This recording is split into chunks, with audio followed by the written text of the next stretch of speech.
suis médecin, mais un médecin un peu particulier, qui, au lieu d'avoir un stéthoscope, finalement, a un laboratoire. J'ai eu la chance de participer à une aventure assez extraordinaire, quoi, avec ce développement de la génétique moderne. Et là, vraiment, on a une maladie avec une mutation extrêmement fréquente dans la mucoviscidose, qui probablement est née dans les populations celtes il y a quelques milliers d'années. On est en train d'essayer de travailler d'ailleurs sur essayer de regarder, de retrouver l'âge d'apparition de cette mutation.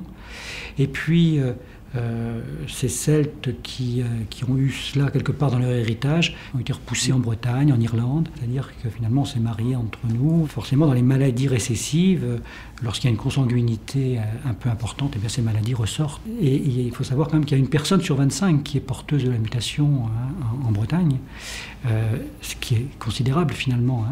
Dans ces années 50-60, l'espérance de vie était de quelques années, entre 5 et 10 ans. C'est une maladie catastrophique. Et puis, on ne comprenait pas bien ce qui se passait. Disons qu'il y avait une atteinte respiratoire, une atteinte digestive, et puis les enfants mouraient au bout de 5-6 ans. C'était à peu près, on peut résumer les choses comme ça.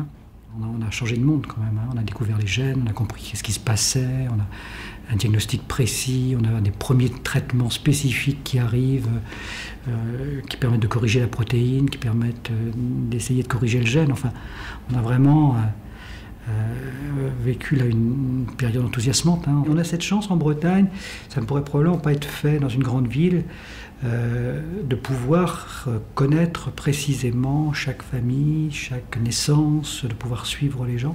Et je crois que on a là probablement un petit exemple du fait que un laboratoire de recherche n'est pas coupé, n'est pas dans un laboratoire fermé, mais est assez ouvert finalement sur la société et sur le monde qui l'entoure.